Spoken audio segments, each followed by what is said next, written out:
All right, this is happening a lot later than it normally does, but the marathon pod has begun. We are in the end of the first round right now. Again, well on everybody to get through as much as we've gone through so far. I'm on the clock with back-to-back picks here, which I will be making during the course of this podcast, but didn't want to hold up anyone else's enjoyment of this because I needed to get my shit together. So, anyways, we've got the Bengals, the Eagles, the Giants, and the Commanders on with me. We're going to start with ye old 101 and work our way down. Again, we'll just debate whether we want to make live pick announcements and analysis as they happen, as we've done in the past, or if we want to hold those till the end and do them in the proper order. But nonetheless, it's here. It's fun. Can't wait. Gentlemen, thank you for joining. It's the best time of the year. It's draft season. It certainly is. It must feel better when you have 101. Oh, it felt great.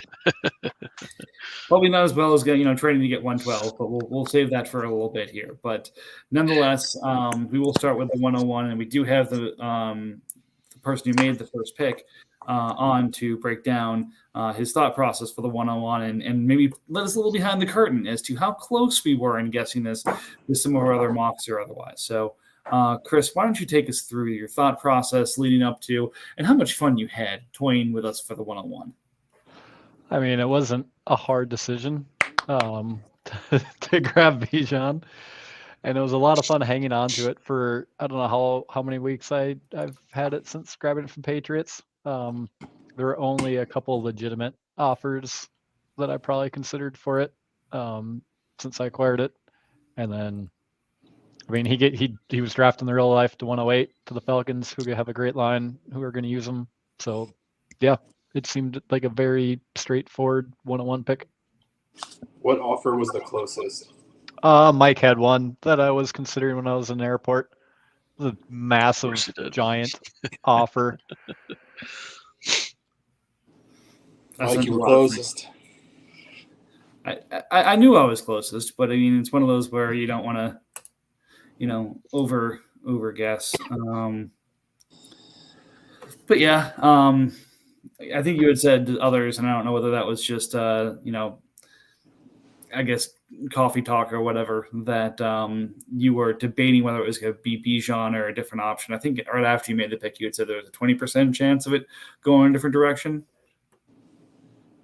Yeah, just you got to consider QB there at some point with a 32-team league. But I've shared a stat with a few people since the last 4 years for rookie QBs. Only in 1 year of the last 4 did a rookie QB crack the top 12 QB scoring points, and that was Herbert back in 2020.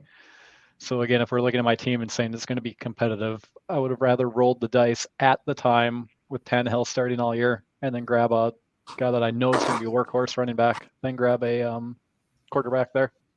So that's kind of the deciding factor, along with the fact that he's Bijan and he should be great. He should be great. Famous last words. It's just in. He tore his ACL. That's fine. He's still going to be great. He's going to figure it out anyway. I mean, you don't have to have an ACL anymore, is what I've heard based on other players. Other players drafted in the first round? Yes. Yes, indeed. Should we talk about those other players? But yeah, I don't think it was a shock he went 101. Anybody that's listened to me at all lately? Yeah, I think I was the main person who was championing Anthony Richardson. Just because a rushing QB with his ceiling, if he ends up panning out, he's like, if you look back in 2 or 3 years, he's likely the pick if we were to do a redraft. But I don't fault you for taking a quote unquote generational talent who was drafted in the top 10 of the real draft.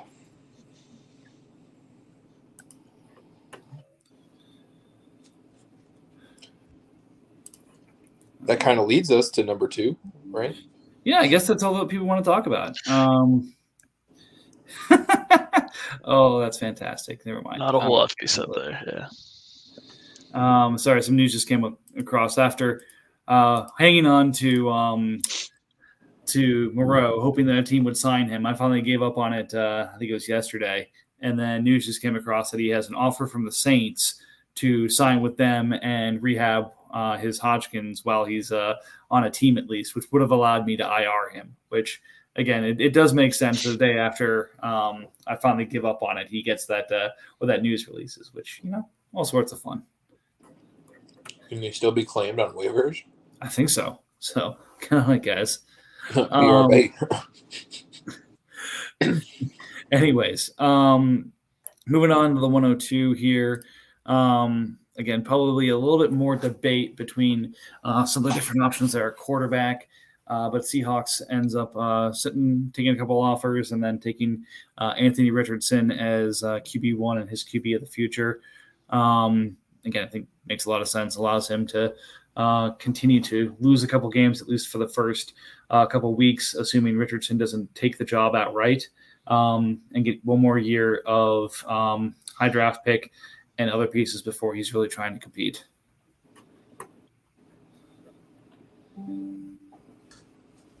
Yeah, I thought this was the right pick, both from like a top of my board, but also like situation for him. Because if Richardson does need time and his first year is going to be a little slow, he doesn't mind that because he's still kind of in the midst of his rebuild. But I thought it was a really nice value for him. Any other thoughts on 102, guys? Should have been Bryce Young. I don't know. Mobile QBs scare me. I would have gone with the safe option, but that's just me. I mean, mobile QBs have a higher floor. That is the safe option. I'd debate And you're that. telling me the 5'10", 180-pounder was the safe option? A safer option than a QB that started how many games in college? No, that doesn't mean much to me. Some amount. I think it was a fine pick. I mean, you can debate. You could debate any of the three quarterbacks. Like it all depends on preference for those picks. So, if the owner is happy with them, good for them. We'll see how it pans out.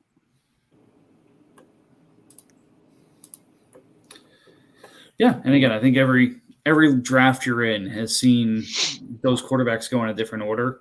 Again, probably most of them are seeing the two that went 1 and 2 for us going 1 and 2 for them. But I've heard of others that have seen Stroud jump into there in some kind of order. So again, it's a fun class for that because history tells us that not all three are going to pan out, even though both look really great on paper right now. But at the same time, I think as we had talked about before the draft, all have a pretty glaring hole in their game that needs to get addressed and adds some risk to their game that others may not have necessarily called out to begin with.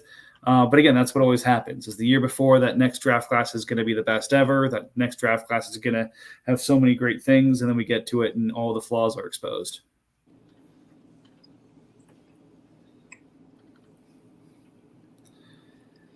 I guess that's all we had to say about that.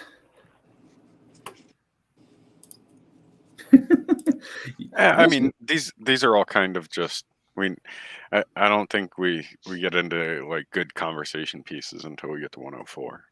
All right. Well, let's do the 103 then.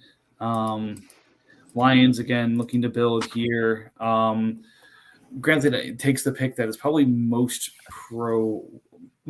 I guess ready to step into the starting spot. Although granted, Carolina's come out and said that Andy Dalton is the starter until he loses the starting role. So I'm not sure why they're doing that, but they are. But nonetheless, Bryce Young from Alabama goes to Carolina in the real draft 101 and goes to our Lions with a kind of an interesting array of weapons right now.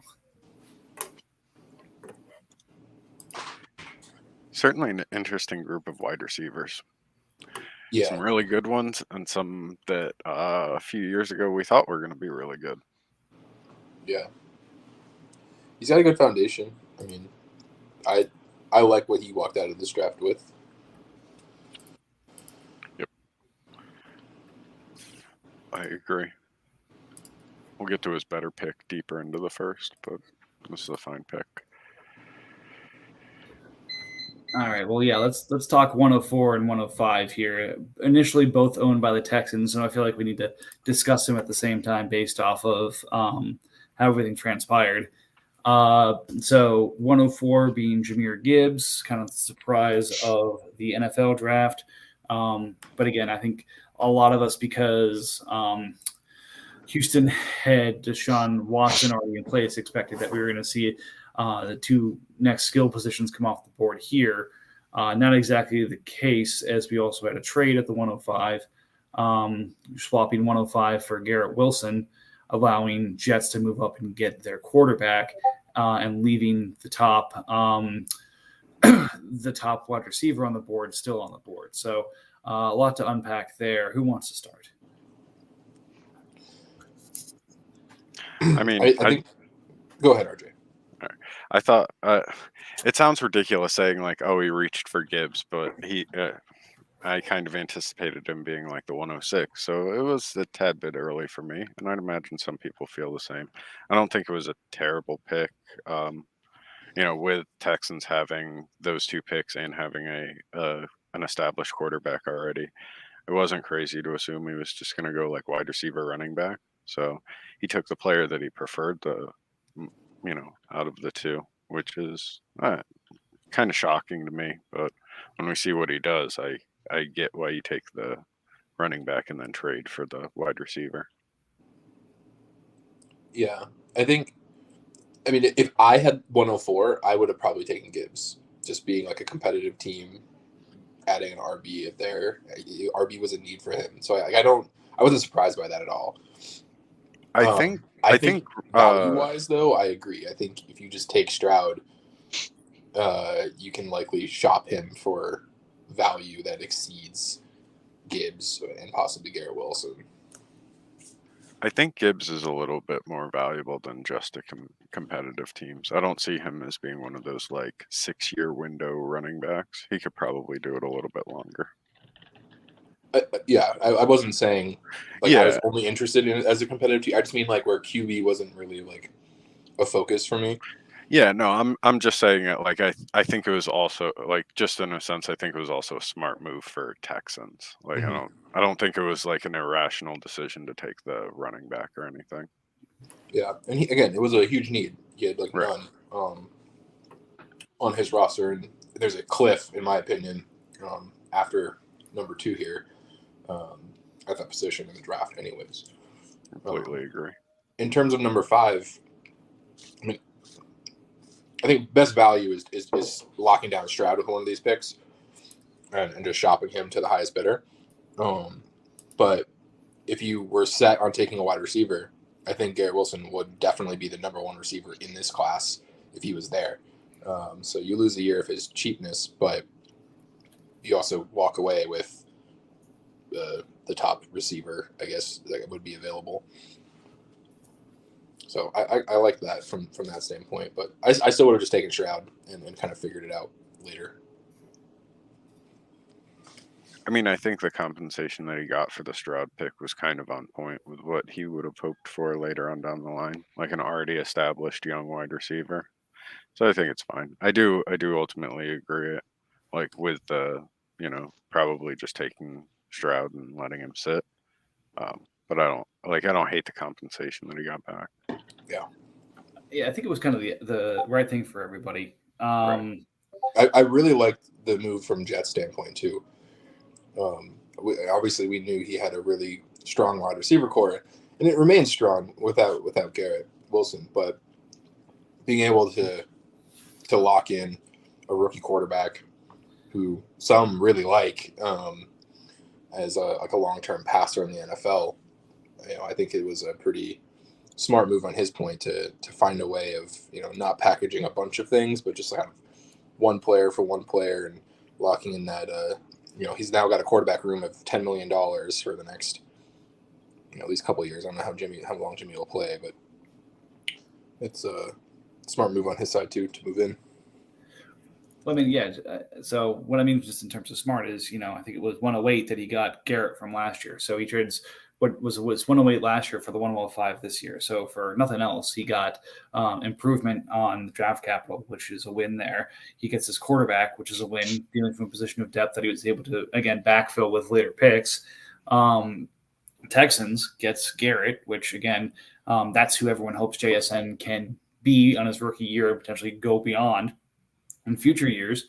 So he gets the player that he's hoping the player he would have picked becomes. And again, it's one of those wonderful trades that everyone seems to win on. So is there a slight concern with anybody with Garrett's production, at least for the next 2 years? There's a possibility that Rodgers spreads it out too much, relies on his guys, and he doesn't become kind of the target hog that he was last year. There's a risk with that. But it's also possible he's Devontae Adams 2.0. I'm not concerned at all. He's got talent, and talent's gonna perform. Yeah, I mean that's why I only say for like the next 2 years. I definitely think in the long run, like the talent wins out. But I could see Rodgers just preferring to throw to his guys. I mean, Christian Watson became his guy pretty quick last year. That's true. So, and I think Garrett Wilson's a lot better than Christian Watson. So, he has vocally been like eager to play with like new players. So it might be one of those things where he is tired of throwing to Randall Cobb.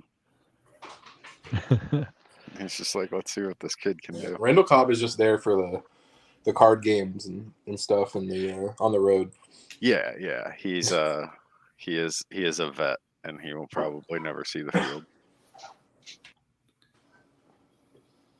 Yeah, I think there's definitely something there to that. Plus, and it's a good point that I think Brendan will bring up.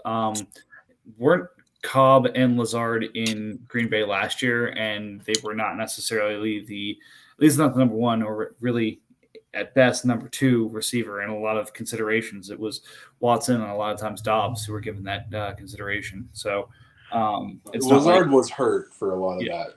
Yeah. I feel like Dobbs was kind of the beginning of the season. Watson was more towards the middle and end of the season. And like Lazard was just productive whenever he was healthy. Yeah. But it wasn't for very long.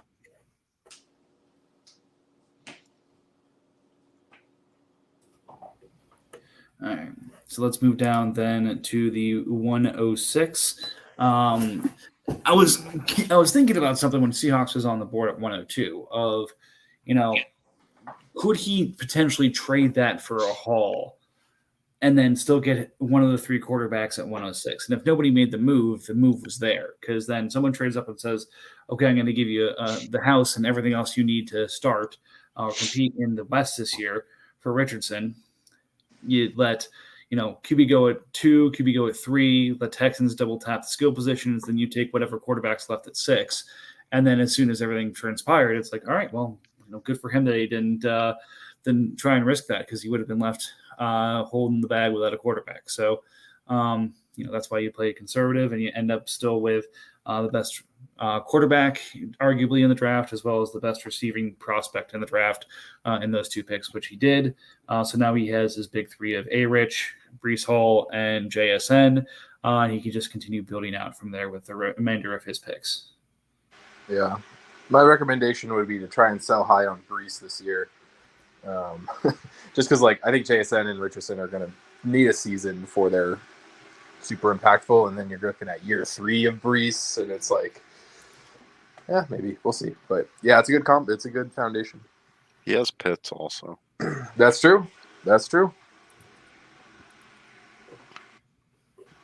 I think if all of those guys end up panning out to at least some amount of what we expected, that's just hold on to that and then flesh out your roster with depth, and that should be a really good team within the next 2 years. Yeah.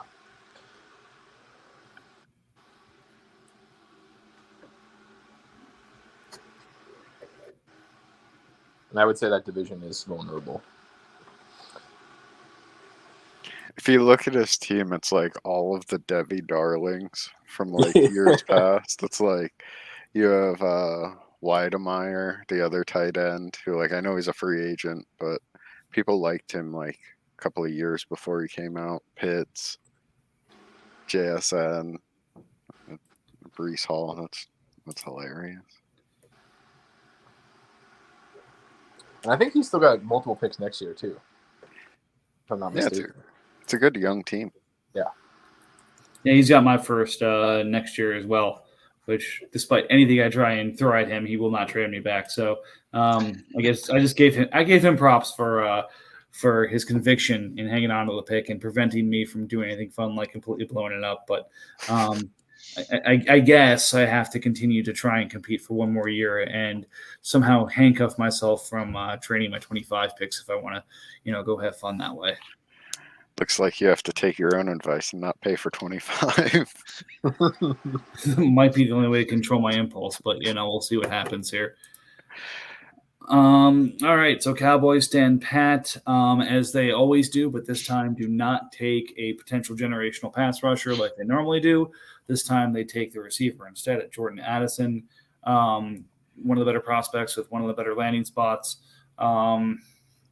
Again, and it's a position of need for the Cowboys, so makes a lot of sense across the board here. Yeah, I know he tried to trade down. I'm sure he would have been happy to jump down a couple spots and still get a top receiver. I like Addison. I think he would be my number 2 based on landing spot and ability. Yeah, fine pick. He's not my number 2, but he's not far off. So I'm not going to squabble about a pick. Like one pick.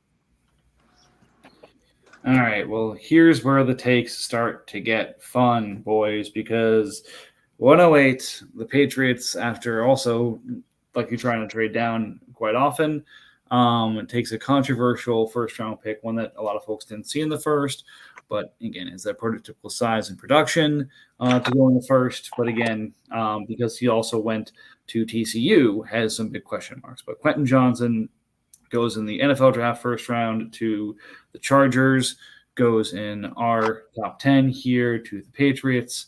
Bit of a loaded receiver room that could thin out here in a hurry, but definitely one of those that I think had people kind of going backwards thinking, okay, if this is who he's taking, really is this who he's taking? And, clearly a pick for potential trade probably, but I'd say a lot of opinions on this one. I love Yeah. this pick.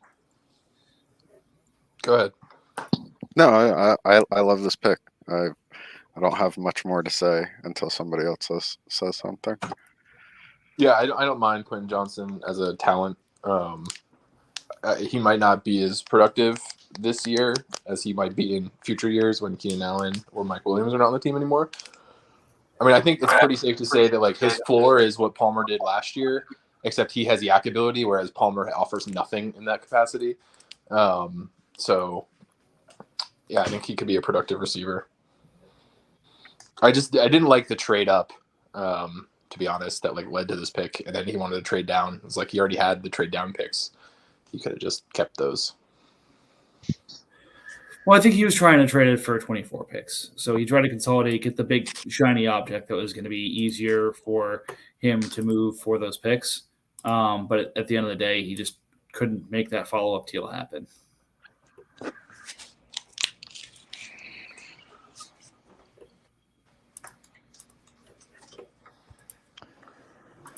We have movement in the draft. That's right. Tillman while we were talking. Yep. So I guess we'll do the announcements as we're going here. I don't have the NFL draft sound queued up here. I had picks 30 and 31.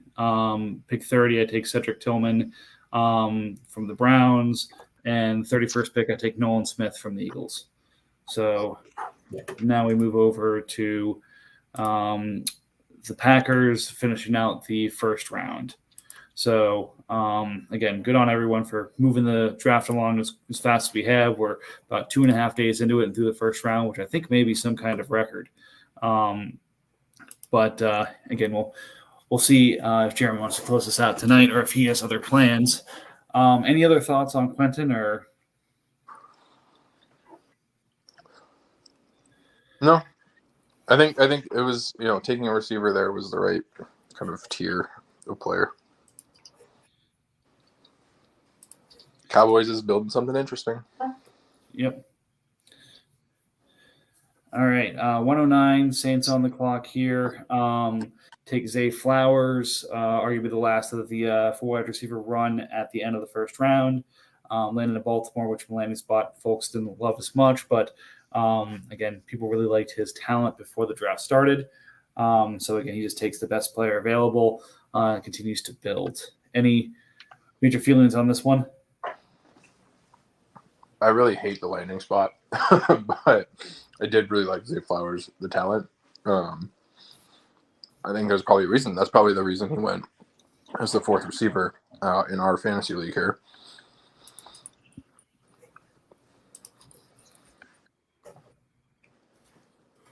Who drafted him? Sorry. Saints. I like the spot, and I like the player quite a bit. I mean, it's not traditional Ravens anymore, so We don't know what it is. We have literally no idea what kind of offense they're going to run. Right. And there's a pretty crowded. and It's he's very going to crowded. he's set up to be the wide receiver one with it. Like, I'll take a shot on that over. But wide receiver one has been Clinton. Lamar's third favorite target, like throughout his career. That's my main worry. I'm happy to be proven wrong, and their new offense utilizes the spread more, or they spread them out more, and there's 4 potential receivers on the field or something, and he just goes to work. But his based off of history, Lamar targets his tight ends and his running backs a decent amount. Right. And again, the question here is, and I think a lot of analysts hit this comp early on, is does Zay basically just slot into where Duvernay had been lining up for them? So they've got now Zay and Bateman with the 2 tight ends on the field, or, with, it's, again, a lot of 22, 21 type folks. Where does Zay slot in from day one, or how long does it take him to overtake Duvernay? And then the other aspect, like everyone's saying, does now this give them the ability to kind of spread things out and say, all right, we're going to go empty backfield or just, 11 personnel and just try and open up more space for Lamar. Yeah. He also overlaps a lot with Odell. As that. Oh, that's true. I keep forgetting about Odell. Yeah. So it's very possible that they can all coexist on the field, but I think year one at least, it could be slim pickings for Zay.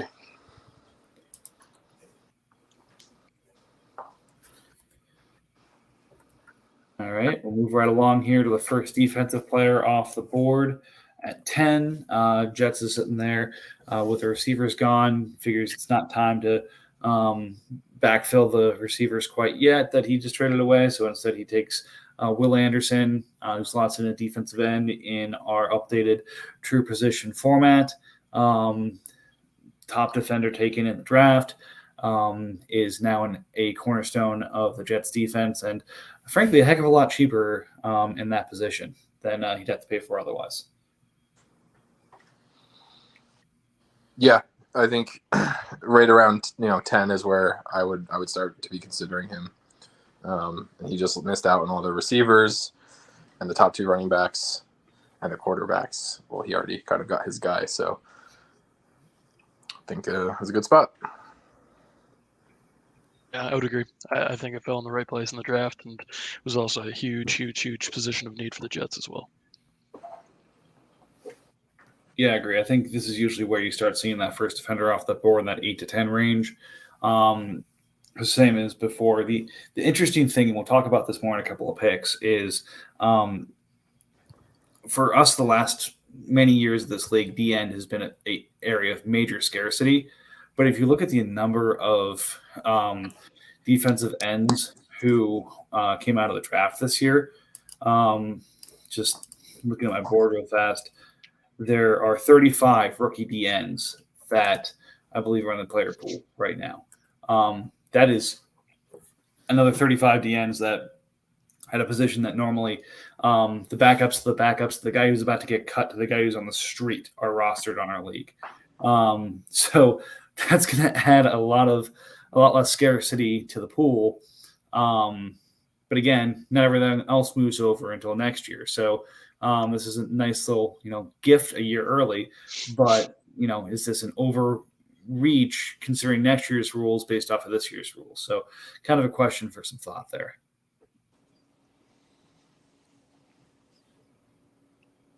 No, I think DE generally goes around this. It starts to be a conversation around the 10 or so part mark in every draft. So I'm not super surprised. Yeah, sorry, I may have said it poorly. I was thinking more based off of where the rules are going. It may not continue to be that way, but again, that's conversation for exploration. I gotcha.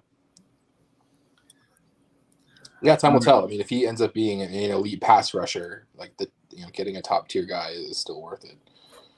Especially if you're looking at like second and third round running backs or wide receivers at that point, unless you would go tight end here, which the next guy did. Yeah, very interesting too. So Steelers next on the pick at 11 goes Dalton Kincaid. Again, falling to Buffalo, and many feel he's going to slot into more of a slot receiver with tight end eligibility rather than classic tight end with Josh Allen there. So really interesting role for him. And if that is what happens, a potential very valuable one in this league. Again, I think at least I'm concerned about his split of duties with Dawson Knox and some other things, but everything I'm seeing, it makes a lot of sense for him to go in this range. Yeah, my initial reaction was it was a bit of a reach, but like when you sit down and you look at it, there's not much.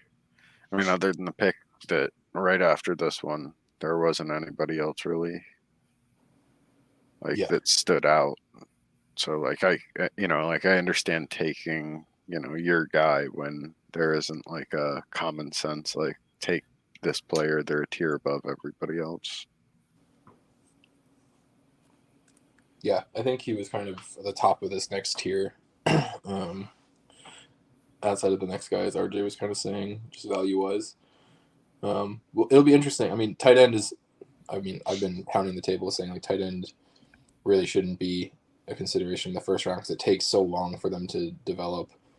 And he's going into a spot where he's the number 2 theoretically. Dawson Knox is still on a pretty large extension. It's not like they're just going to walk away from him. And they, do sort of similar things, but I think Kincaid's a much more talented receiver. But yeah, it'll be very interesting in Buffalo. I mean, as a Josh Allen owner, I'm pretty excited to just the weapons they're getting. In case you didn't know, I have Josh Allen. Do you? When did you get him? Oh, God. Don't remind me. How long have you had him? When did that trade happen? What did I miss? Yeah, former Texans sent me a couple offers for Deshaun Watson in a second. You somehow didn't lose your hand in the process of slamming yes.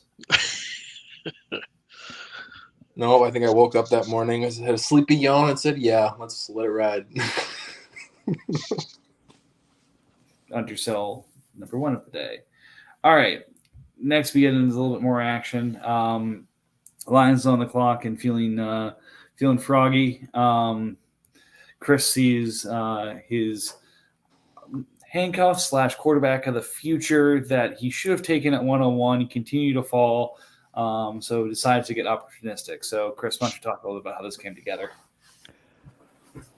I sent an offer and we went back and forth. I don't know how many times on it. I honestly didn't expect to ever be in a position to draft Levis, but he kept falling. So yeah, I happily took him here. I'm sad with having to give up Olave, obviously, but I think getting him back, getting the 203 here that's coming up, and seeing who I've got available, I'm okay with how it went. I was okay with riding Tannehill just for the year, but with the chance to get Levis, who I don't hate as a prospect. I mean, he's not one of the top 3 guys, but I don't think he could have went to a much better real life NFL scenario here. So yeah, I'm really happy with this. I wonder how many teams that have just picked that we were just talking about would prefer Olave to their pick. I bet you it's a lot of them. Mm-hmm. I think that would probably go up to 106 or 107. But would they give up an early second along with their pick to grab Olave? And then I'm in the top 10. So if Levis does work out how I expect him to, or I hope him to anyway, then I have to pay him more in the future versus Yeah. You might 112. not also do it. That's fair. So there's a lot of variables that go into that. But yeah, a lot of people like straight up, sure, they would have him, but Yeah. this ended up being early first, early second for Olave, which I think was fair value. Is Olave less valuable than Wilson? I think so. Yes, based Probably on not by a conversations whole I lot. had. Oh, okay. Interesting. I do think so. But I mean, they're pretty close, Yeah. in my opinion. I only ask because I think I would have liked Olave more than Wilson, but not by much. Not just shocking to see the 2 best wide receivers both get moved on draft day, like 2 best from last year. It's kind of fun. It's a size and team thing for me that puts Wilson over it. Fair. But Okay. yeah, I mean, Chris, you got your quarterback and a running back, and I kept saying if he's going to take a running back, how is he going to solve quarterback? And the answer was just he has to sell Olave. And Yeah. I think that was a bit bold. I probably would have preferred just not getting the quarterback if it meant giving up Olave. But I don't know, Chris, you might be a little bit more positive towards your wide receivers than I am. I don't know if it was last year or a year and a half ago, I had like literally nothing at wide receiver. So I feel like it's easier to build a wide receiver room than it is to build a QB stable or a good QB or have some stability there. So that's why I was fine doing that. I would agree with that. I definitely you have a agree with you. history of acquiring very valuable wide receivers under value. So it's like 3 straight. You got Gabe for too cheap. You got Olave for too cheap. You got Amon-Ra for too cheap. So yeah, this is just like your niche. Steelers draft wide receivers, and Chris acquires them. I'd trade for him. Yeah. So Chris also did undersell his trade math that he got. The flow chart did not include a couple of pieces there, but we'll leave that for another day. I undersold it. Yeah, there were 2 more seconds than he had in there that went away. Oh, I I feel don't like know. we need this documented. This is important. Might need I its own pod. don't care about these documentations because some of us will look like drunk lunatics through half of our trades, and it all still comes out. Oh, person won 2 more games than they did last year. Yep. Whatever. We just trade a bunch. We Oh, win those some, are we drunk lose some. lunatics. Nothing wrong with being a drunk lunatic as far as I'm concerned. But hey. Yeah, but for every time one of us turns a 4th round pick into like 5 trades later, it's worth like a top 10 player. We've also all traded away a top 10 player for what essentially turned into peanuts after a couple more trades. So Fred Warner, I miss you. right. Yeah, I mean, Levis could definitely fall into that category. He's, he was taken in the second in real life. But again, I expect the whole go out of this was to get a QB that's starting this year and next year, mainly. Between Tannehill and him, that should be the case, even if he doesn't pan out long term. I've got a QB to go with Bijan and the rest of my squad for the next couple of years, where I feel like I'm in a decent spot to be competing. Yep, Should definitely keeps you Go out and competitive. buy Willis just to be safe. At least Should I? until the end of the Complete the Just to play Trinity. it safe. You don't want to be. I always listen to you guys. I also think Awesome. Levis did go in the second round, but like the Titans were trying to trade into the back of the first like the whole night, and so like that also makes me feel a little bit better that they did kind of believe in him a bit more Yep. than just like, oh, he's a second round quarterback. Right. He's not a player that fell into their lap like Willis did last year. They Right. actively like got him. My biggest worry is, well, they get into preseason and Levis has already beat out Tannehill because he's just better. So they cut Tannehill because they'd rather just have the youth, and then Levis breaks a finger or something and he's gone for 6 games, and then You are such a downer. are they going to bring back Josh Dobbs again? Maybe. Hopefully. So I mean, the less Debbie Downer aspect of it is Chris could also end up with 2 starters here because not is true. so long after they made the Levis pick, the Falcons were linked to Ryan Tannehill. Oh, I did not hear that, but that would make me happy. So I like mean, it that so much was better than like RJ. it's not like Tannehill's just going to retire, right? Like Right. the assumption is that if he would move on, he would likely get a job somewhere. Right. So now the question is, do the Falcons trade, something nominal for Tannehill as competition for Howell and Heineke there because they don't necessarily believe him with the head? Again, it could be Ritter. just all bullshit, but Chris goes from having potentially half a quarterback to 2 quarterbacks. Look, if we're going to play the hypothetical happy game, we also got to consider the downside. It's Malik Willis season. No, See, it's draft season. There's nothing but upside here. nope. Nothing bad will ever happen to any of these players. Every single one taken in the first round is going to be a starter day one. It's really tough to even say that in this draft. yeah, this draft's rough.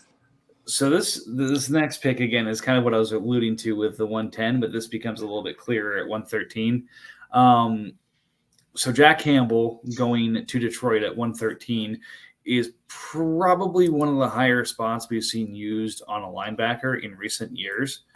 And again, one of the things I was kind of saying about this that I just want to bring back up, as I mentioned, there are 35 DE eligible players in the draft pool right now. Half of that for linebackers. There are 18 draft eligible linebackers in the draft pool. So you have a situation where a lot of edge rushers that are linebackers are shifting to the end. I think we saw that over half of the new top scoring edges would be linebackers. So as a result, you're seeing a position become far more scarce.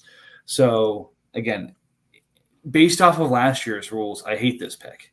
Based off of where the league is going, this seems like one of those, okay, I'm going to be a year ahead of it and get the position that's about to be scarce. And in my opinion, get the only one that's really worth a first in this format.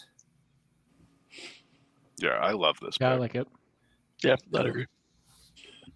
Yeah, and tier wise, like I think this is. I mean, I don't think any other linebackers have been taken, if I'm not mistaken. So like, he was the only one that was slotted into a potential starting role and had like NFL draft capital to back it up. Yeah, Yep. this is one of those where like at 13, like regardless of position, in my opinion, there's a drop off of like the players that you want, and everybody in the first 13 picks, like they took everybody in that top tier or top few tiers. Yeah, updating my rankings was always very sad because there was no one that was falling. I mean, like 1 or 2 spots, if any, like that.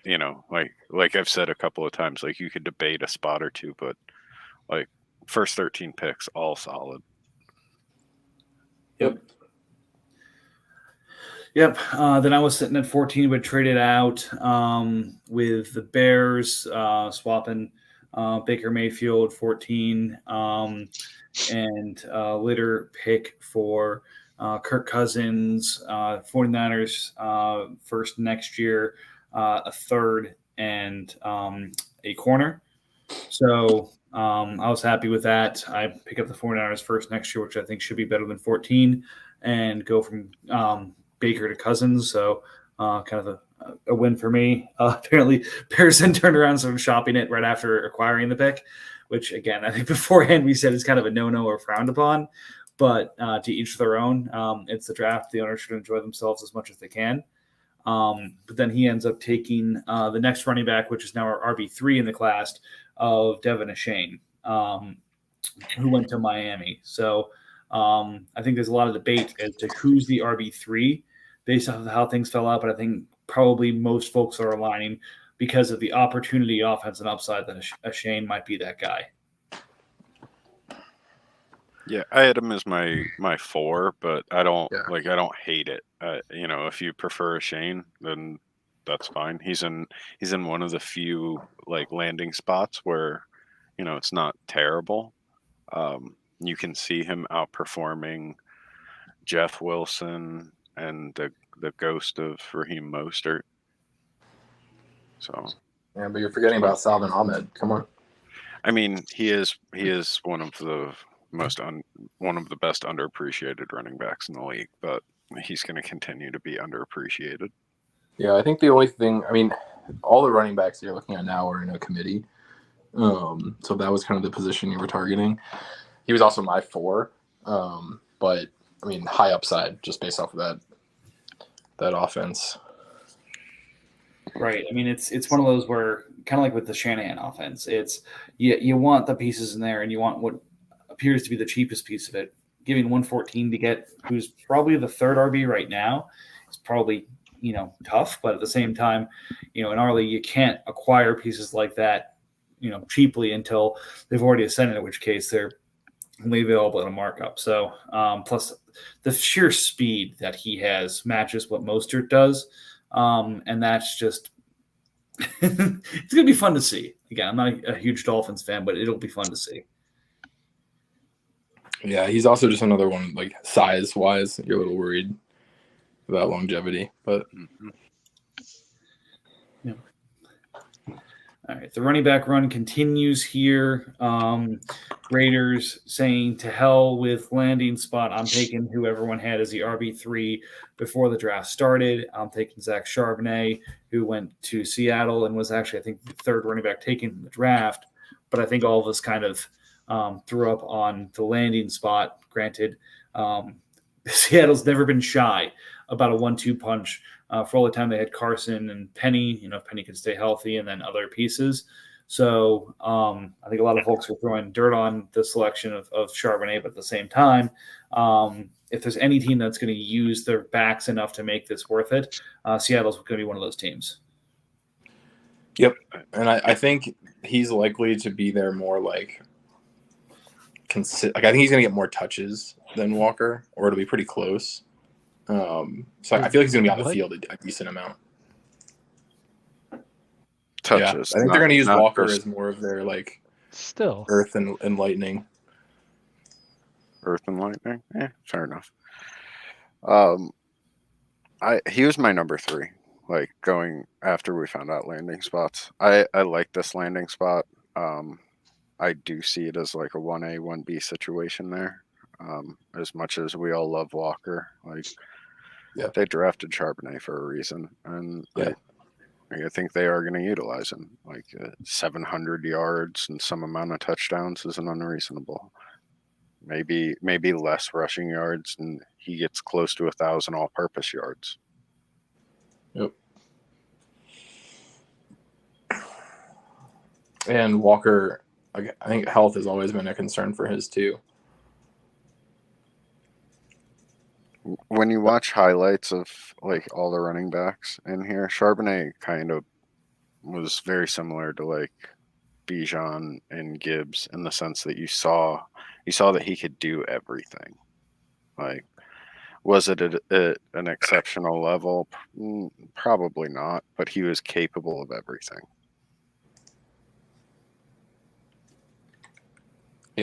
I agree. I think he's got a very well-rounded skill set. And then Walker can be the explosive play guy. Yeah, so I don't hate the pick at all. I think this is the right tier. All right, then again, break from the run. Continues here with the third running back in 5 picks. Kendra Miller going to the 49ers. I think we multiple times this offseason said the 49ers really need to use this pick to get a quarterback. They feel much happier to take a running back who is sliding into another committee here. I think all the backs in this range really are. But one that could potentially clear that and knocked other high-profile backs out of committees in the past.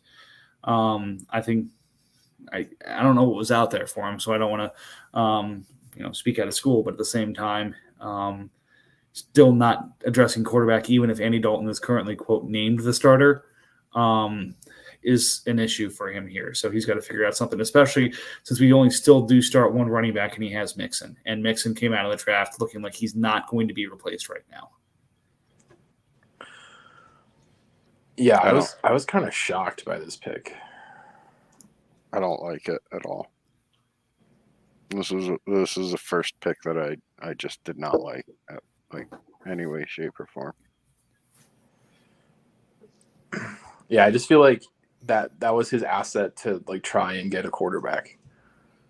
Whether it's not drafting one because Hooker is going to be a backup for now. That was his asset to try and go procure one elsewhere. I'm not sure if Kendra Miller will be as productive at that attempt. I mean, they have Alvin Kamara, who I guess his availability is still in question. They just signed Jamal Williams. I don't see an opportunity. They picked up and used Eno Benjamin towards the end of the last season and retained him. So I don't. Yeah, I mean, he's got I think long term, he will have a role. He will be a good at least he's going to be number 1 or 2 in the committee for the Saints long term. But I agree, this year he's not giving you much.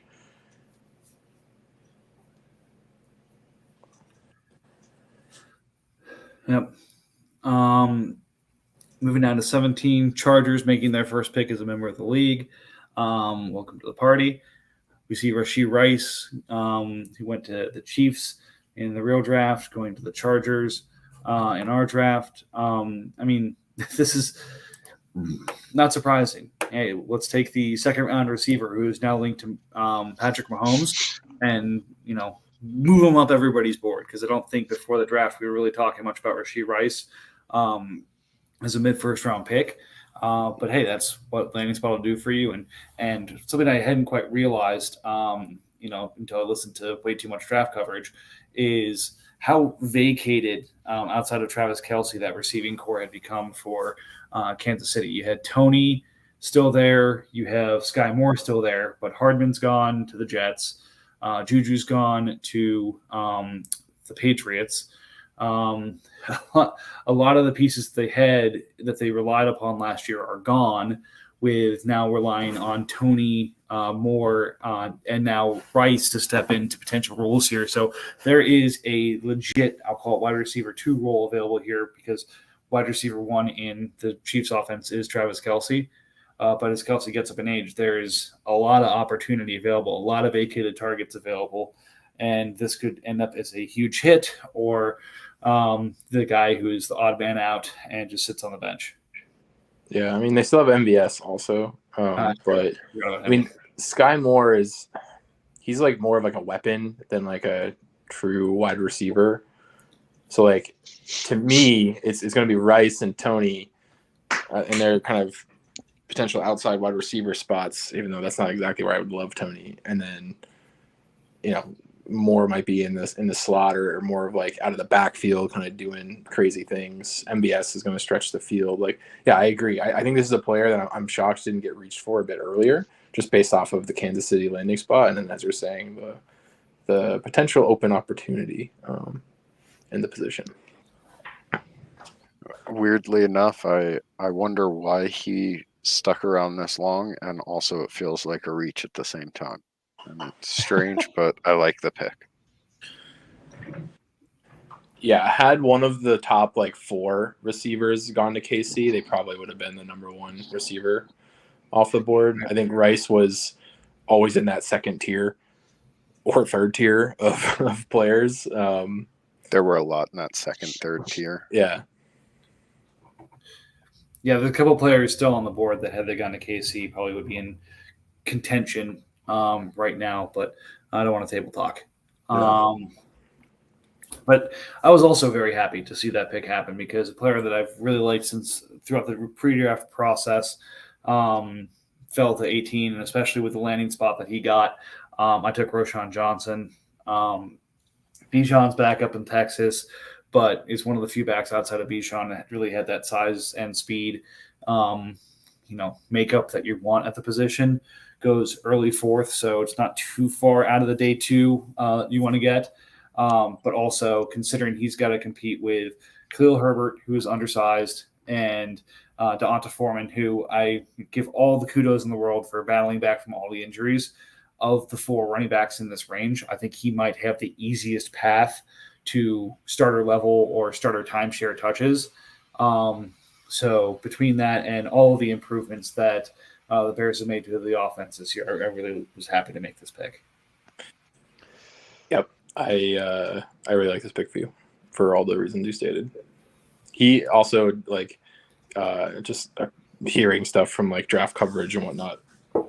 He was like the leader of that Texans team, and people like really love the dude.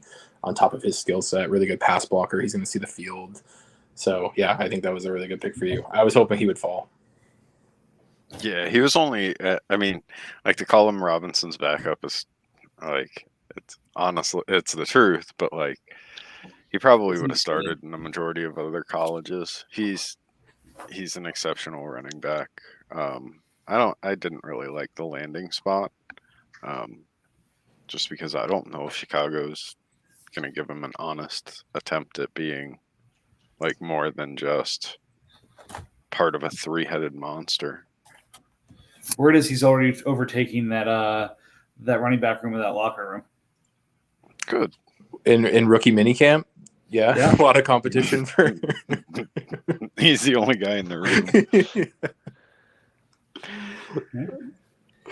No, I'm sure they've brought other running backs in.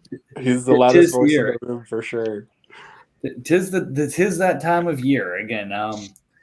Listen to a lot of stuff. There's a few times in the year that the NFL has to tell us the truth of what they actually think about different players.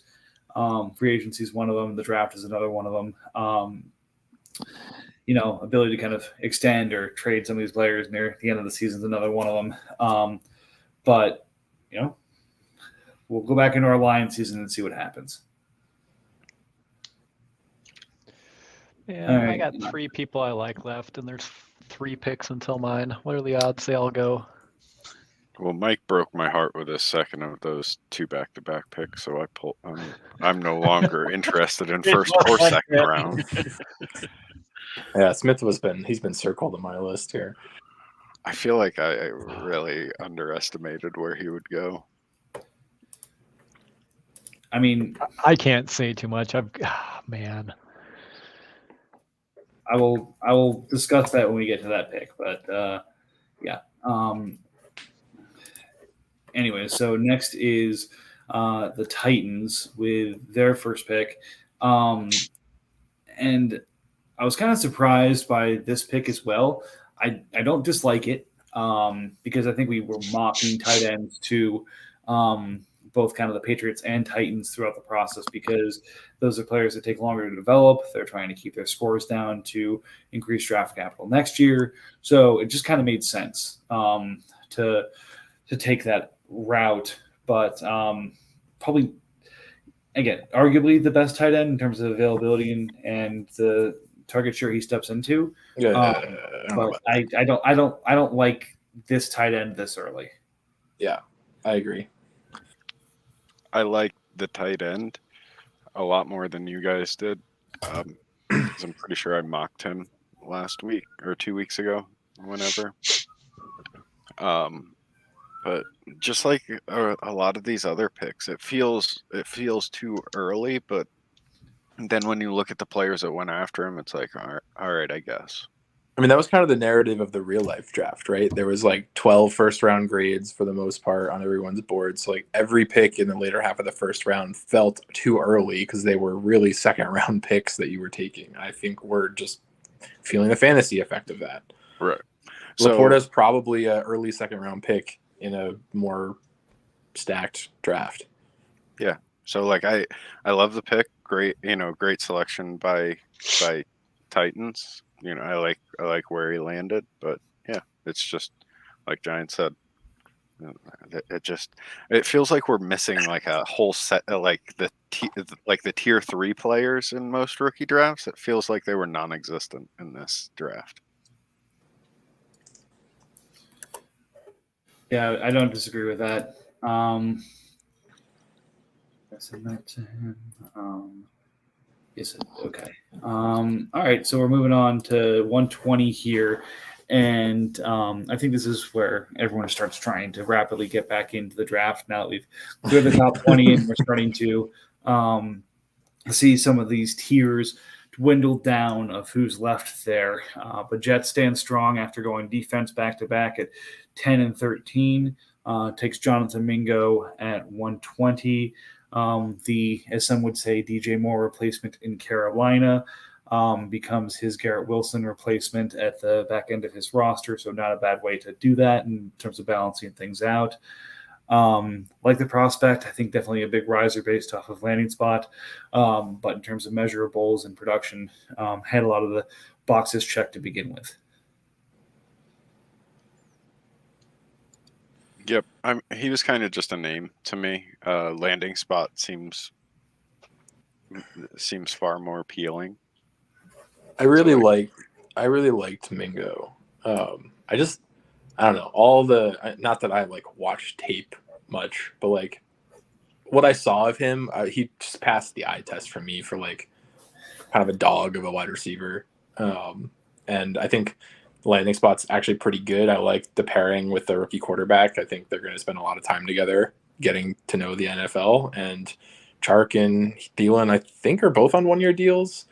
I know Chark is, and if Thielen isn't, well, he's old as hell, so like he's not going to be playing there next year, I bet. So long term, I mean, he could be the number one option in Carolina, especially since they don't have a pick next year in the first to like bring someone in over him. Right. This reminds me a lot of, and I'm not comparing either prospect to either player, but what Cincinnati did with Joe Burrow and T. Higgins that rookie year, saying, I'm taking my franchise quarterback and I'm taking his, first star receiver, whether it's his only star receiver or the first of many. I'm taking them both in the same year so they can start developing chemistry in the offseason and grow together. Yeah.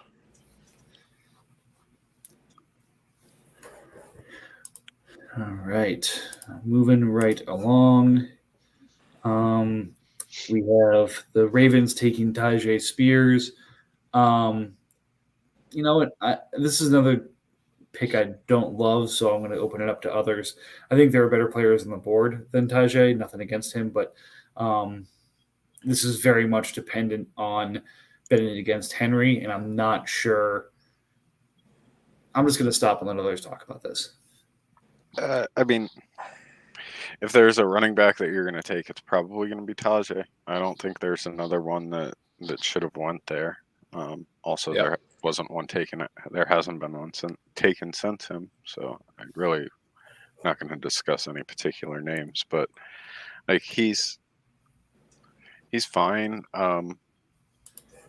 Felt a little early, but perfectly fine. I expected him to go in the late first because everybody expects Henry to fall off a cliff. We saw it last year with who was the running back taken last year,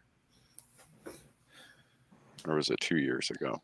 No, I know you're talking about. Last year was Haskins. Yeah. And then there was Foreman Foreman before that, right? No, it was Darrington Evans at one point. Evans, yep, speedster.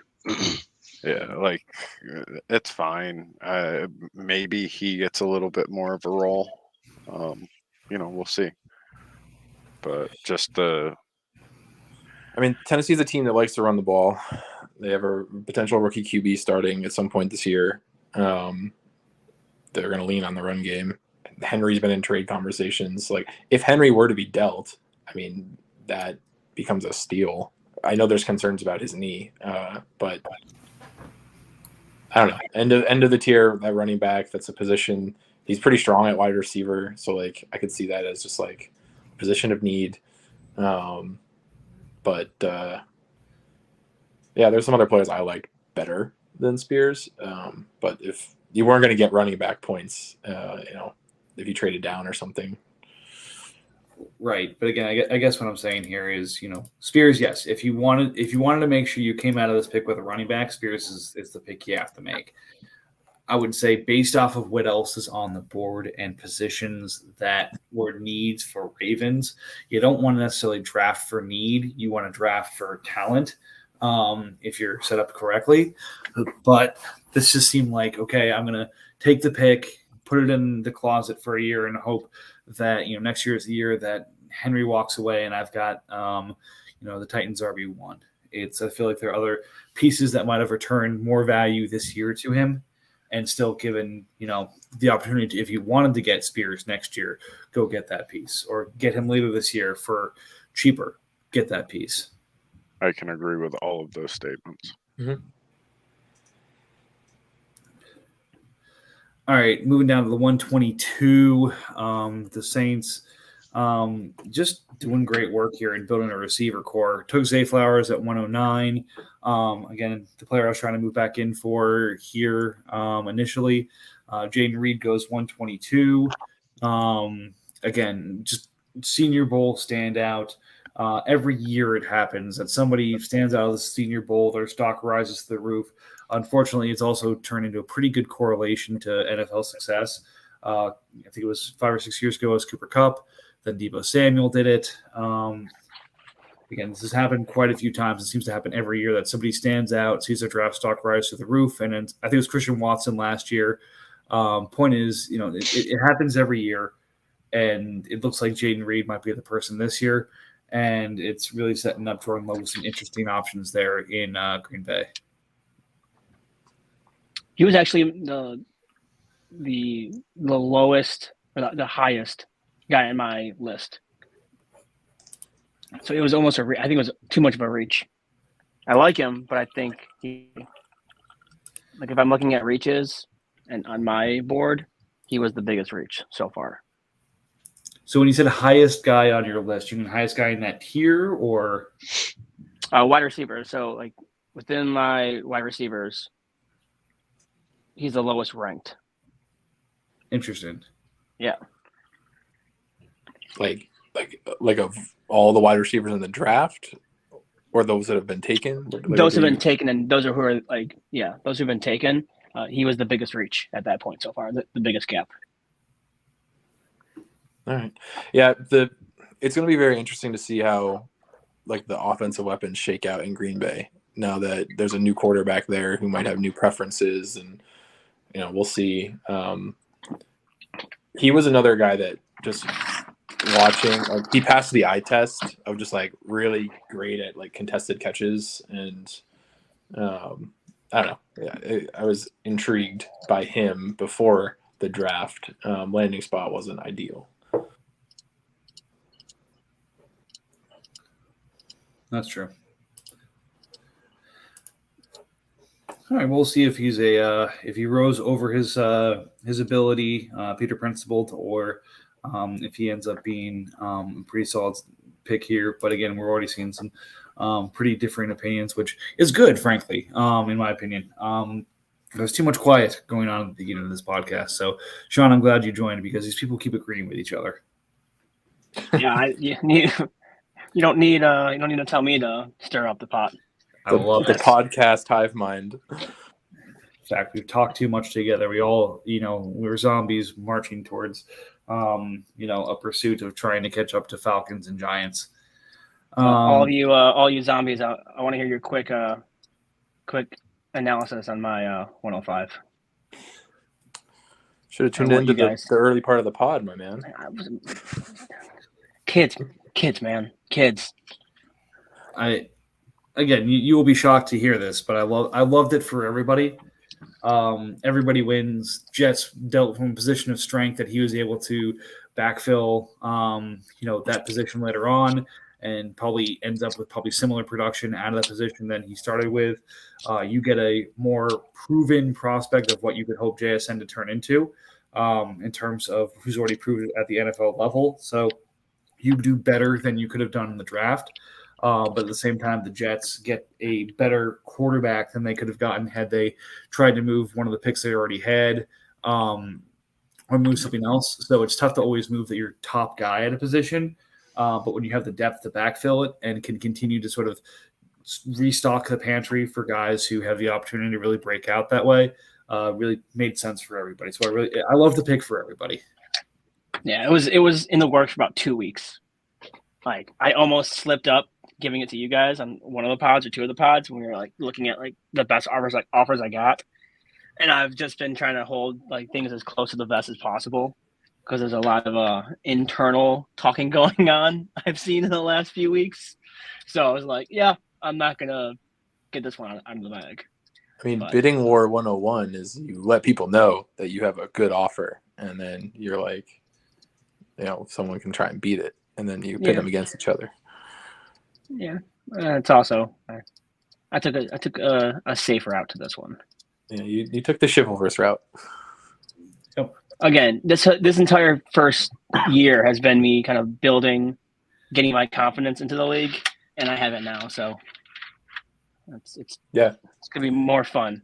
I think the one other thing that was just said was like there's an argument to be said you could have taken Stroud and milked potentially more value out of it. Yeah.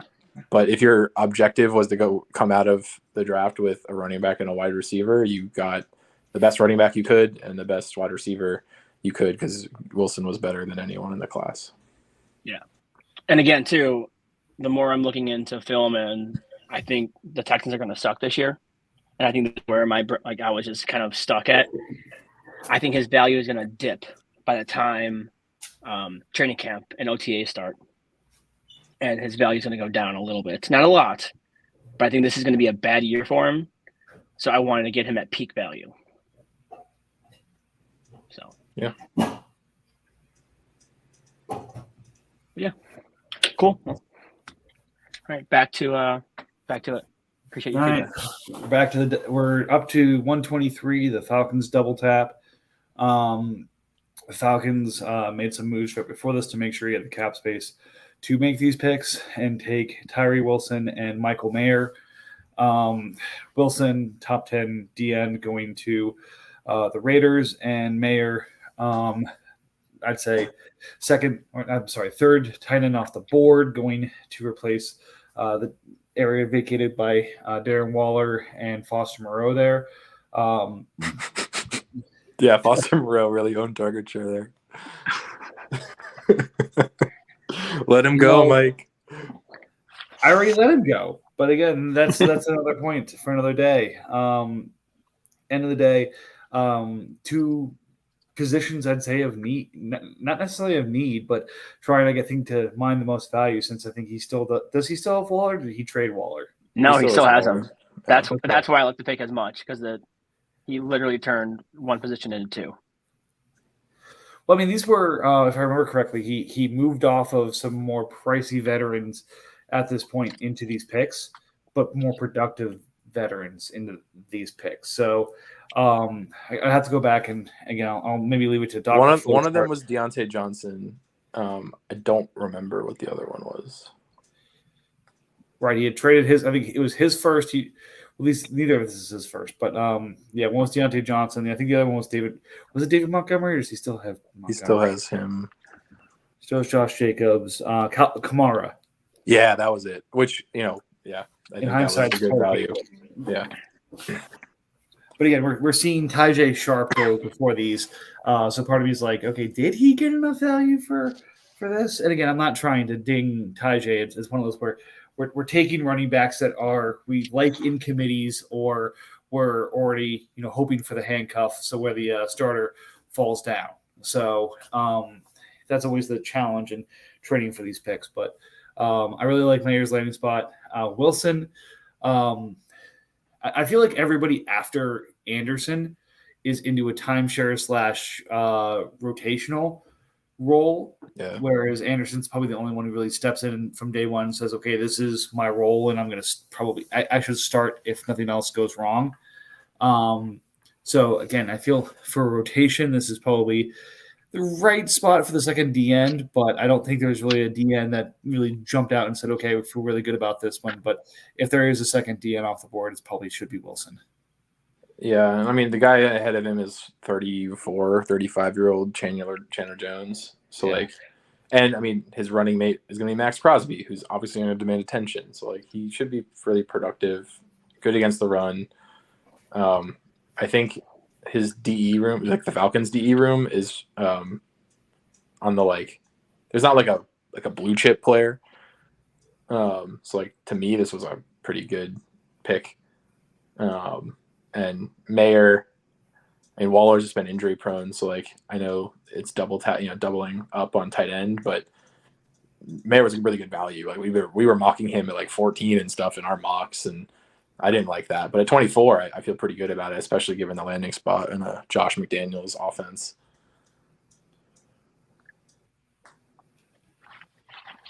And like looking who's left, like I don't think there's a player I would have rather taken. Like based off who's gone next. So yeah. Gotcha. I was trying to trade up for Wilson for like 5 picks for what it's worth. I think like pretty much everyone from like 15 onward had got an offer from me trying to get Wilson. Well, and again, the other thing, and I will say this as the former owner of and longtime and forever fan of Kwity Paye, one of the things I loved about him when he came into the league was his versatility to be able to line up on the edge or inside. I feel like there's definitely a NASCAR package out there where Tyree Wilson can play some outside on a rotation, but then on a NASCAR package line up at D tackle and just cause all sorts of mayhem. Yeah. All right. I'm excited to have this many people on the podcast to tell me how wrong I am for trading up in the draft to take Hendon Hooker, who I may have told one of you before this draft started is my QB1 in this draft. Really? Absolutely. All right. So, I was surprised. Because you traded up, didn't you? You traded up into 25? I traded up from, I think it was 27 to 25. So it cost me a late third to do so. But he kept falling, and I wasn't worried necessarily that the Lions or Jets were going to take him potentially, but I didn't want anyone else to move in as he continued to fall. Yeah, I mean, if he ends up, I mean, this is like the gamble with the quarterbacks around, this and into the second round, right? Like if he ends up a starter, you got really good value. If he's a backup, his 5th-year option is never going to be picked up. So like, had he gone to 201, like I would have thought about it because he's a quarterback. And if he does hit, that's such a good value. But like, I don't know that I would have taken him at 201, just given like Detroit landing spot and them talking about a Goff extension. That's my 2 cents. Which makes no fucking sense. After the draft. The So, Goff extension news. so Goff's contract right now is 1 more year. Next year, 2024 is $21 million. I'm sorry, a $31 million cap hit and a $5 million dead cap. I can understand, considering some of the concerns around Hooker, if the extension basically guarantees a larger portion of 24 and pushes the less guaranteed portion out to 25. So it's kind of a 1-year push on it just to make sure you're covered. But yeah, I agree with Sean. After the draft and after it's clear what they're trying to build in Detroit, like Goff is not the guy who's going to quarterback that offense the way it's trying to go. That's why they took Hooker. We have a trade, Mike. Sorry Yeah, to interrupt. 132 is now owned by the Seahawks. For 206 and 308. Okay, Jeremy taking the opportunity to break his rare first round pick into multiple pieces. Pieces still there that Seahawks has wanted, so he'll get to make the last pick of the first round. But yeah, so for Hooker, for me, again, tape is always a fickle mistress. But looking at the quarterbacks on tape, I feel like we talked about the weaknesses of the big three, and we'll call it big four with Levis, of what they didn't have. But then if you look at Hooker, he's got 6'3" in the right size. He's got the mobility. He's old. Yes, I get it. He can make multiple reads in the offense. He's got the production. The ACL is a concern. And I get this isn't something that's really followed anymore, but it's something that's part of my process. Has anyone ever heard of the Bill Parcells tenets for drafting a quarterback? Yeah. No. What is that? So Bill Parcells had a set of rules that you had to follow to draft the quarterback. So you had to be a senior coming out. You had to have graduated. You had to have started in 30 games, won at least 22 of them, and completed over 60% of your passes, and have better than a 2-to-1 touchdown to interception ratio. None of the first four quarterbacks satisfy those requirements. Hooker does. So rigid. Parcells? That's so rigid, though. But that being said, if you look at the last couple of quarterbacks who have hit that, again, this is a sampling, but like Dak Prescott, say what you will say about him, he met those tenets. Again, it's not a great example because it's not like, oh, that's why the Niners took him in the 7th round. Brock Purdy hit those. If you look at the quarterbacks who hit 5 out of 5 over those tenets, there's a much higher hit rate of quarterbacks coming into the NFL. So borderline first-round prospect until he hurt his knee. Still has mobility and has time to recover from it in Detroit. He's the right quarterback to lead that system, and he hits those tenets. It's at 125, I'll take him all day.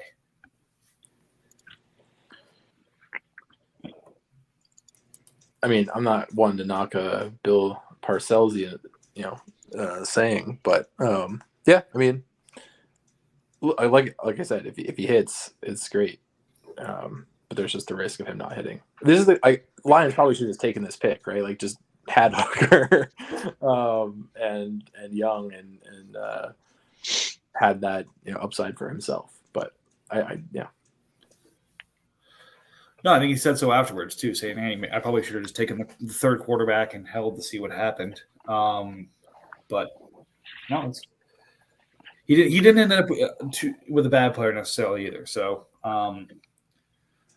anyway, so keep moving. 126, Jets take Jalen Hyatt, adding another piece to his receiver room to fill in for the departing Garrett Wilson. Now with Mingo and Hyatt, he's got a player who prototypically sizes in as a sort of more of a target hog, and then that home run threat in Hyatt that fits right into the 20-person strong receiver room for the Giants. Yeah, and they're all home run hitters. Yeah. Yeah, They're not diverse. He's the only one that's like on a multi-year contract for what it's worth. So Okay, I'll give you that. Doesn't quite instill a lot of confidence, though. yeah. He's the only one that current regime has drafted, outside of, I guess, Robinson. We can't forget about Wandell. I do like Hyatt. I think his speed is going to be utilized well by Dable and Kafka. Just as a Giants fan, I am very excited about his potential in the real life offense. Fantasy wise, you're hoping for like a Deshaun Jackson type, boomer bust every week, I expect. But I mean, that receiver room, right? He traded Garrett Wilson, big foundational piece from his receiver room, and then he gets Mingo and Hyatt. Not a bad way of using some of these back end of the round picks to replenish that position. Obviously, especially when he adds the those defensive pieces at 10 and 13. I was scared at first, not scared for him, but I was like, I wonder where he's going to go with that, and he filled in that void quickly in that first round. Yeah, he still does not have a running back that aspires anything more than an injury spot start. So Yeah. we'll see how he fills that position. But yeah, I mean, I see the strategy here, and we were banging on defense a lot in our mocks, and he walked away with arguably number 1 at DE, number 1 at LB, and a quarterback, and filled in some of that depth left behind by the Wilson trade to get the quarterback at wide receiver. So I'd say overall, like, pretty good first round for Jets. But easy to say that when you have like a million picks. True. All right. So as mentioned, Lions had moved back 2 picks, picked up a third in the process, and still got a pretty good D end here as he continues to add good foundational pieces. Lucas Van Ness going to the Packers in the real life draft, going to end the end of the first round. And I think we're really seeing a shift here. I think in a lot of the mocks, we had a lot more defensive talent sprinkled in earlier in the first, whether it be scarcity or landing spots or otherwise. A lot of that talent has really risen to the top 20 or 25 picks. So now we're starting to see more defense being sprinkled in that we thought were going to be higher. So I frankly think this is a great pick and a great landing spot for Van Ness. I thought he was going to go much higher than this based off of where he was drafted. But again, just the way this class has fallen out, this feels like the right spot for him. This is a steal. Yeah, this is the best pick in the draft so far. And he's going to be the rookie. He's going to be the defensive rookie of the year. He's the number 1 DE this year. I don't know. I don't know about that. I don't think he's going to see the field enough, but I do like him. I had him as my 14th overall player. Whoa. So again, the fact that Sean is actually bringing an opposite opinion that not all of us are hive-minded agreeing with, I want to give him the floor here to, explain to him some of your thinking here.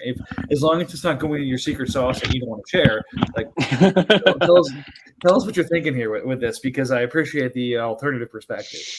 I'm looking at the Green Bay defense and what they're going to have to do with Jordan Love. They are going to have to keep him off the field as much as possible.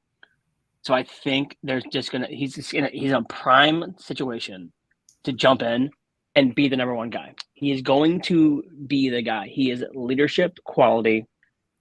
And there's I forgot there's a measurable out there, but I saw something on some tweet or something that just puts him in another tier. And I love the situation that he's going to be in. I gotta say, I've never heard of winning games by keeping your offense off the field.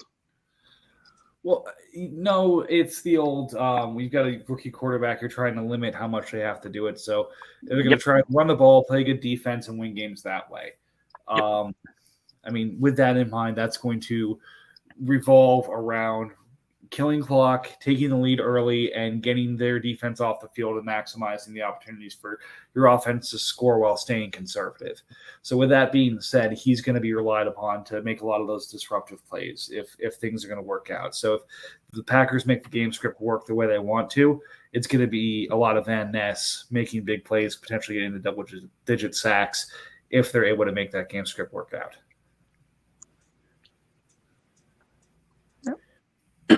Again, just one of those things that I just think he has the trajectory of the number 1 guy. Yep.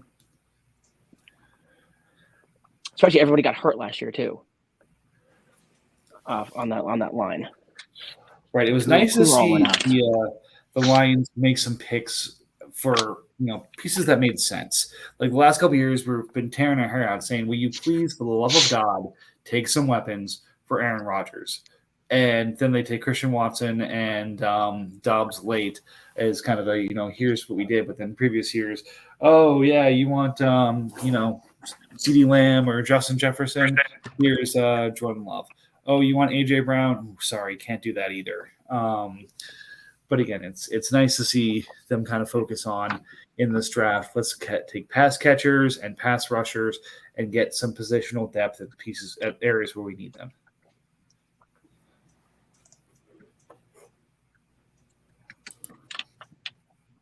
All right. So we heard the alternative perspective. Sorry, Brandon and RJ. Any other thoughts on Van Ness before we move on?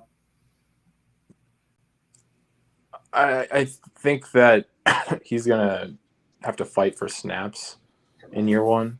I think long term, yeah, he's gonna be a cornerstone of the defensive end position. But I think this first year is going to be underwhelming, but it'll likely flash some of that potential.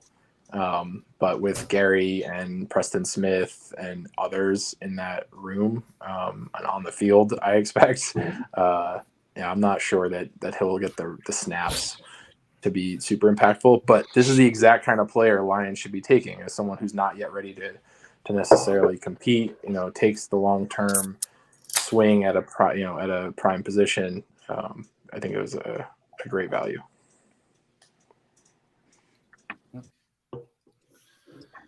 All right. Speaking of potentially great value here, I think a lot of us are saying tight ends in the first are a tough proposition. That said, I think we all had kind of a 4 tight end tier coming out of the draft and landing spots. Ed Musgrave is the last tight end of that tier. Granted, he got a little bit more competition as the draft went on, so there's now a question of hopefully he is the guy to invest in there. But that said, he's the last of that tier, so Chiefs grabs him here at 128. Not necessarily a position of need, but definitely a position he wanted to make sure he grabbed. And we have another pick. Sorry, before we get into this, the end of the first round, the Seattle Seahawks move up to take Josh Downs from the Colts at 132. So now, we are now officially in the second round, and I believe that means the Giants are officially on the clock. So enjoy, my friend, and get to work. You've got some stuff to look over right now. I do indeed, and I'm pissed because Downs was on my short list. I love Downs. Yeah, I like Downs a fair bit. So let's talk We'll get into that. Downs in a couple picks. The trade offers are flooding in. If you're listening, 201, I guess send your trade offers in. I see nothing of interest so far, but If there's one person watching, you might want to put that in chat too. Anyway, so Musgrave, 4th tight end, goes to Green Bay. The tight ends tend to be, young quarterbacks' best friends, but he's got a lot of potential best friends now. Again, I like Musgrave. At the same time, I don't like how crowded things got there. I don't think he's got a lot of target share. I think it's going to take him some time to develop. This just kind of felt like a reach. Yeah, I again, kind of like you. I like Musgrave. I don't like drafting tight ends in the first round. It just takes too long for them to develop. I don't see the returns until it's their second contract. Yep. Well said.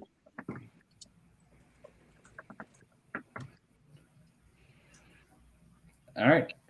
Everybody's against the line with, Musgrave in the first. I get that that's where the runs indicated that you had to take a tight end if you wanted one of the top 4 this year. But, I can see where you got desperate, though, with having the news with, like, Knox. Again, his role is going to be still, I think, pretty good. And Conklin there, I can see how he's trying to fill in his roster right there. I think that's why he reached. That's fair. I honestly don't know how to use this screen right now. This draft screen. The draft screen is terrible. I built my own spreadsheet and board a couple. I was going to say they days need ago. a draft board add-on of some sorts because that's just it's horrible user interface. They don't do anything. Yeah, it's kind of pitiful. All that money. They're really hiding this make a draft pick button. Jesus. Making you work for it. Read the whole page before I found it. What, the draft now or pre-draft link? Just the draft now link. Yeah. You would have thought that would have been styled some way, maybe. Kind of a big deal. Nope. Who are we talking about? Musgrave. Yeah, About him. I'm surprised he went Musgrave. I think if Kincaid doesn't land in Buffalo, he does not make this pick. Nope. But I think he's sweating. Oh, no chance. I think he's sweating that. So I think people are anticipating Kincaid to have a bigger effect on Knox than I think he really will. As a Bills fan, I Not see this year. them using 2 tight end personnel a lot. Because Knox is such a good pass blocker. He's going to see those snaps. He's Yes. not leaving the field. All right. Moving on to 129. This was absolutely, in my opinion, the right pick. I was very upset because of thinking that, okay, maybe with all of the defensive needs on this team, they'll overlook this and he will fall to me at 130. So I chose to get arrogant and not make an offer. And, I deal with it because he takes Marvin Mims at 129, who I felt was one of the last 2 receivers in this tier for me. Downs was kind of on the border of that, but for me, if Mims was there, I was going to double tap receiver. But I think Mims makes a lot of sense. 2nd round receiver. The Broncos traded up for him. Hamler now seems, buried, although I'm sure Giants will disagree with that. Sutton has had some of the challenges in terms of his physical readiness for next year. Judy's coming up on his 5th-year option, who, again, it's a question of is that going to be picked up or not. I can't remember. I think that was picked up, or do I misremember? I believe it was. So, but again, this is a new regime. Sean Payton's guy that they moved up for. Yep. So for all of the reasons involved, makes him a complete steal at 129, in my opinion. Commanders, who already has Mike Evans, Tyreek Hill, and other, I think Darnell Mooney as well as receivers of strength. Oh, yeah, that's right. He, but continues to add to a position of strength for himself, although the defense still needs to be addressed at some point. Yeah, I kind of with this pick I went BPA. I was fielding offers for this pick because I didn't know that Mims was still available. I made the assumption that he was gone already. And then filtering through the player list again, he was one of those ones that fell down to the bottom of the list for some reason. And lo and behold, I sent out one last ditch offer for what I would take. That player declined that offer, so I took Mims right away. Yeah, led Oklahoma in receiving like 3 years straight, was a captain, just crazy production. So I couldn't pass it up. yeah, I'm just worried that wide receiver room is so full. I do expect Payton to clear it out over the next year or so, but like right now it seems pretty congested. Yeah, the other telling thing for me again, was them trading up for him with a new head coach. So that was another big thing for me. Yeah, he looked pretty pumped in the draft room. I do remember that. Yes. Yes. Oh yeah.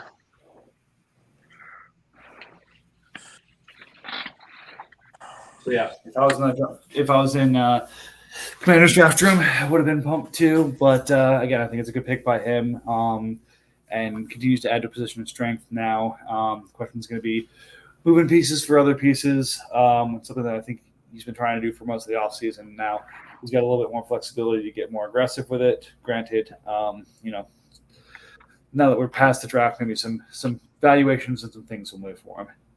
I've been MIA quite a bit, so now I'm back and happy to wheel and deal. Excellent. All right. As mentioned, I was on the board to start the podcast here with the double tap. Ended up taking Cedric Tillman from Cleveland at 130 and Nolan Smith at 131 from Philly. I think I told some of you other guys I was in a campus to Canton league that every year you were required to draft a offensive player and a defensive player. And 2 of my early picks were Micah Parsons and Nolan Smith. So he's a guy I've liked for some time. And then when I saw the landing in Philadelphia to kind of take that Reddick role next year, I was sold. So that was the 131. And the 130 is same kind of thing with the hooker stuff. Every time I kind of looked at his tape, there was one guy who was just kind of winning in a multitude of ways. The comp is not a good comp, but I'm going to make it anyway. it's kind of a Anquan Bolden or Chris Godwin type of comp that you're in that right size, right height. You can win with speed. You can win with position. You can win with routes. He had to be a super senior to get to that level of production. But I really liked what I saw there, and I think he has an opportunity to really push Peoples-Jones for that second receiver role next to Cooper. So I mentioned last year, I mentioned earlier this year that I love David Bell last year, and I seem to be incorrect there. I love Cedric Tillman this year, so that probably dooms me to continue making the same mistakes. Yeah, just keep giving me my Browns. Thanks. I love it. I'm on that board as well. All the talk radio down here in Cleveland. Everyone's hyping him up, and we're just gonna get disappointed. But I love the tape. I love the size. We haven't the Browns haven't had a size receiver like that besides Njoku for quite some time. We've been waiting for it, and the size is perfect for Watson. Right, and that's what I see is, again, I keep hoping, like, again, that's around Nuke's size. I don't think Nuke is a fair comparison for him.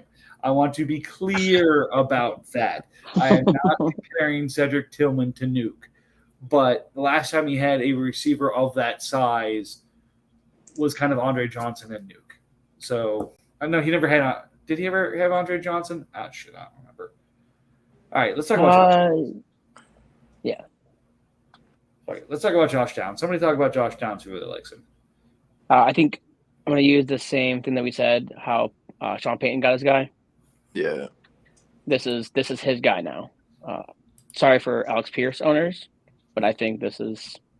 Well, they play This is different a- roles. He's going to be the slot guy. Yeah. Yeah, I think he's going to be their starting slot receiver. Pierce and Pittman will be the outside guys. I really like Josh Downs. He catches everything. Right. That's what I you do want. too. You're a sure-handed guy. I know, like, Reggie Wayne fucking loved him after the combine. He said he didn't love him. He said he was his number one wide receiver. Yeah. Again, I don't know if that's just talk after the draft. I think that's what you tell everybody. Yeah. But he but was that's- the top of my short list at 201 here. I was, so he was in consideration for me the very next pick here. So I'm surprised. I liked him better, I think, than a couple of the receivers that have gone before him. So I was surprised that he fell to 132. Right, and that was so my concern on Downs. Again, I think the receiver room makes a lot of sense. You have Pittman as kind of the size guy, Pierce as the outside guy, and Downs to play kind of that speed slot guy. That said, we now have three receivers we're trying to support. Anthony Richardson is a raw developmental quarterback. At some point, maybe he will, but and again, I'm asking the question not because I'm presuming an answer. Did Cam Newton ever support three receivers? I don't think so. I mean, wasn't it really like Olsen and Steve Smith? Those are his two receivers. Whoa. so- Calvin Benjamin. For after Steve Smith. Doesn't he play For a tight end? preseason game. So that's my concern there. So, hey, Downs could be that guy. He has the prototype to be the Steve Smith type player in that offense. So it could end up being him and Pittman that are the guys. And like you said, sorry, Pierce owners, but head out back. I don't know. And I think it's going to take a couple of years for Richardson to develop the quarterback skills to pay off on the investment here. So you're not getting a perfect prospect at any point in this range of the draft, but I have a lot of concerns about Downs breaking out in time with Richardson developing for the Colts to give the thumbs up and say, okay, let's keep doing this.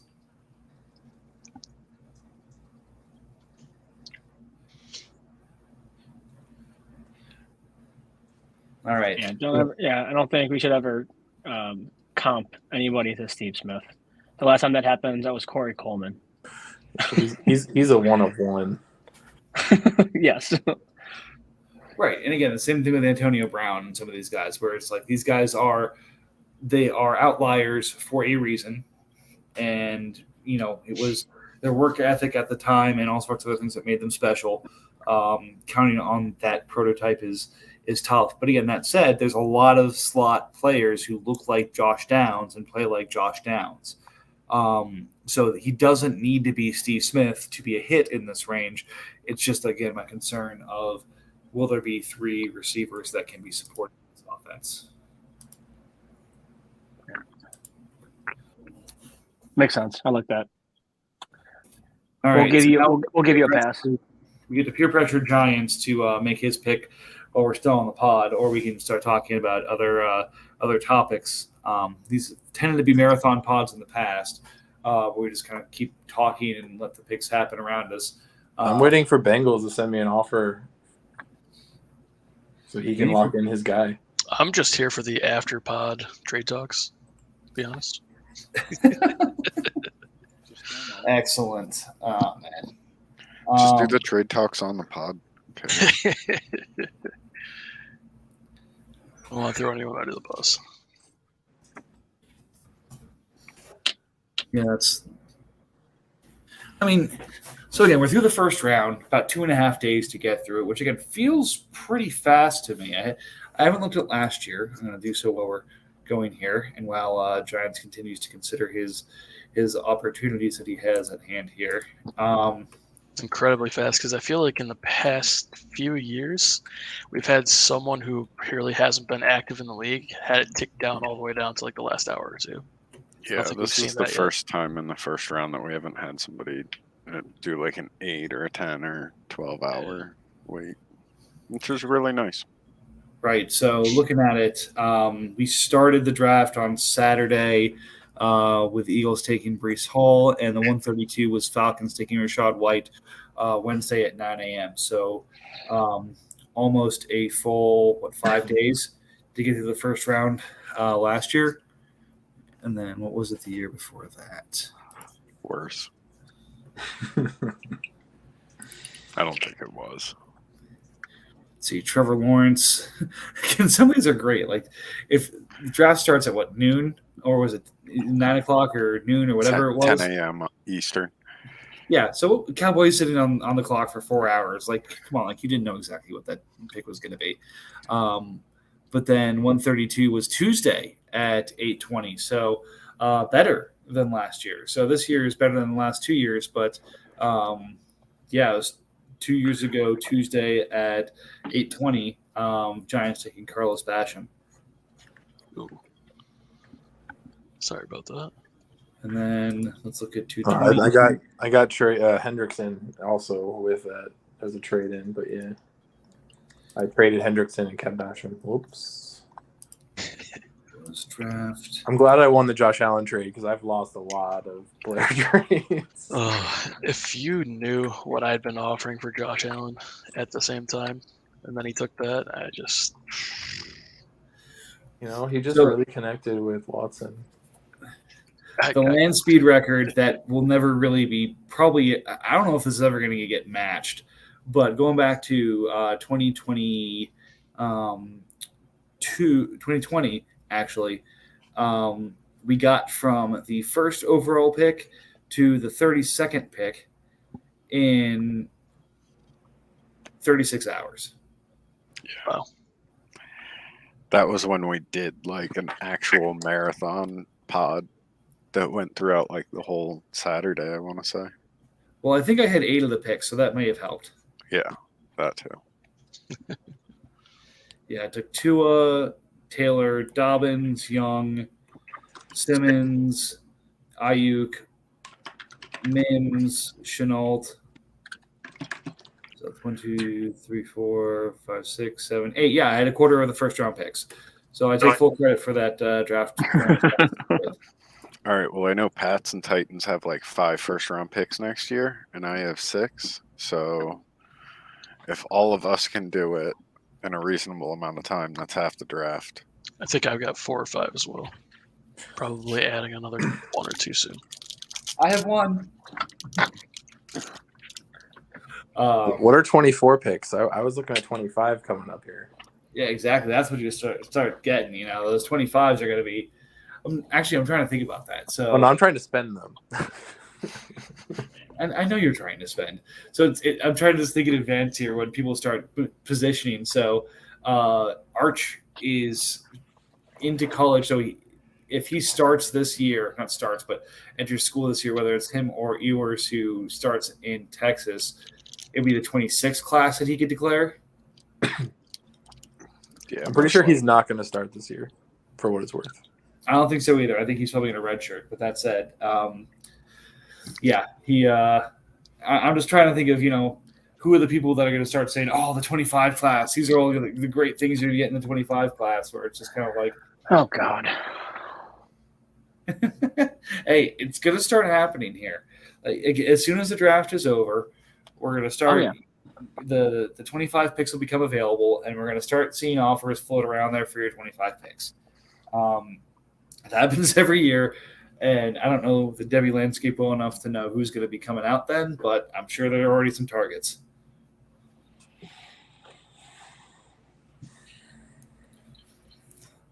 Just All wait right. till I get my 25 picks. KJ Hamler will move when I get my 25 picks. One of you will be the one to take him. All right, the offers have slowed. I have one conversation ongoing, but Chris, I'm waiting for your offer for 203 plus 214. I think you might still be waiting a while for that. Yeah, I think they're going to be waiting till the final seconds you pick for that. Well, then we're going to be on here a while. I've holding the league hostage.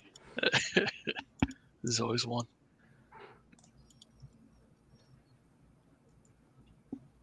My internet has died on my computer. What the fudge?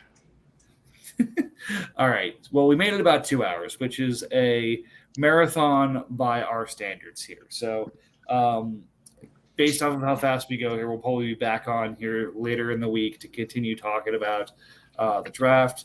Whether it's a second round or second or the third, we'll kind of see how fast things progress as we plan our next podcast. But nonetheless, we will continue the fun part, which is the after pod. Great conversations. Folks are welcome to join for that. But as normal, please continue enjoying the draft. Talk trades, everything's on the table here, and just enjoy yourselves. It's one of our favorite times of the year between both potting and participating. But again, it's not as enjoyable if you don't take part in it. So take part however you can and enjoy.